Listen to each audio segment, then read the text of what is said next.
In tonight's Spotlight, Rick Perry is in Iowa this evening, but last night he was here in New York City after asking for an audience with Donald Trump. Yes, the same Donald Trump who knowingly misled Republicans and easily fooled pundits this past spring by pretending to be flirting with his own presidential bid. Viewers of this program, of course, always knew better.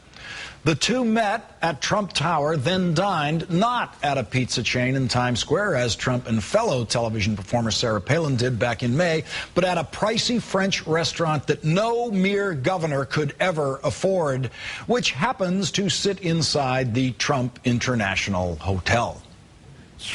We're just going to be talking about, how to create jobs in America. Donald Trump's pretty good about creating jobs, and I got to think Donald's got some advice for me. Joining me now, MSNBC contributor Jonathan Capehart, opinion writer for The Washington Post. Jonathan, thanks for joining me tonight. Hey, Lawrence, good to see you. What?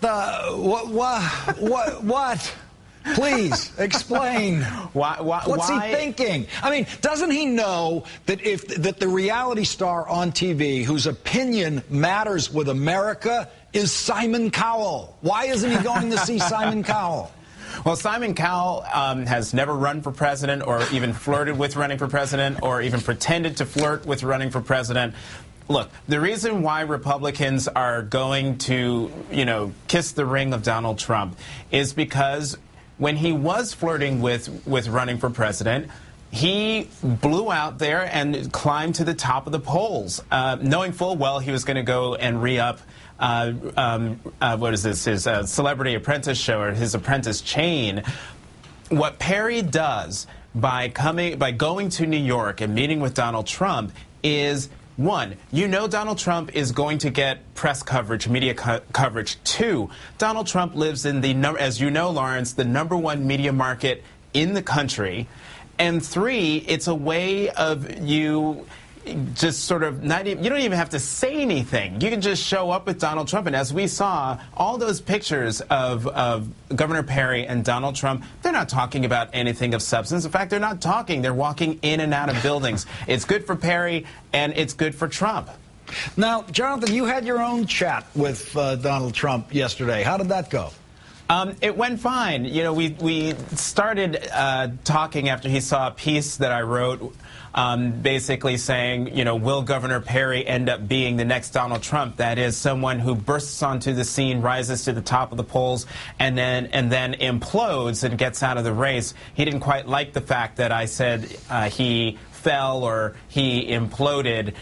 So we got to talking. So I called him yesterday. I wanted to find out what he thought about the debate in Florida, and we had a nice little conversation. Clearly, Donald Trump likes Governor Perry. He likes Mitt Romney. He told me that he thought they both did very well and poo-pooed all the criticism of Governor Perry's debate performance. But clearly, he thinks that there's some people who were on that stage who shouldn't be there. And so, he is relishing the role that he's playing within the Republican nominating field. His chief political guy, Michael Cohen, I believe his name is, went on ABC and talked to the folks there and called Donald Trump the godfather of politics. Donald Trump is very proud of something that he saw on Newsmax, which said that basically Donald Trump has become his own Iowa because Perry and Bachmann and Romney and all of these folks who are seeking the Republican nomination are either getting him on the phone or going up to New York to see him in Trump Tower. Now, there's also the matter of Dick Cheney. And let's listen to what Romney had to say about the possibility of having a vice president, if he could be lucky enough to be able to choose a vice president as capable as Dick Cheney. Let's listen to this. Last weekend, I was watching C-SPAN, and I saw Vice President Dick Cheney, and he was being asked questions about a whole host of issues following 9/11, the affairs in various countries in the world. And I listened to him speak, and I said, whether you agree with him or disagree with him, this is a man of wisdom and judgment, and he could have been president of the United States. That's the kind of person I'd like to have, a person of wisdom and judgment.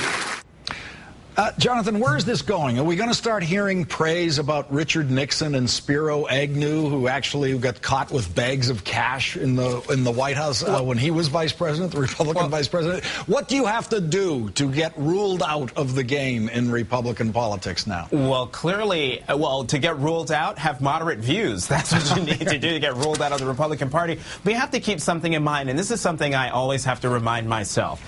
Romney and Perry and Bachmann and all of these folks are striving to get the Republican nomination. They're not even thinking about the general election and the things that they will need to do and say in order to appeal to a broader electorate. If what it takes is to praise Dick Cheney to get the nomination, because you saw in that clip as he praised former Vice President Cheney, there were people behind Mitt Romney who were nodding in agreement. This is a crowd and this is a party that likes Dick Cheney by and large, and likes the fact that after he left the White House, he didn't stay silent. He kept taking the battle to President Obama in terms of foreign policy and the war on terror, and that's what they're responding to. And so Mitt Romney is looking for every vote he possibly can in every corner he possibly can to get that nomination. MSNBC contributor and opinion writer for the Washington Post, and now the last words, senior Trump correspondent, Jonathan Capehart. Thank you very much for joining us tonight. Thanks, Lawrence.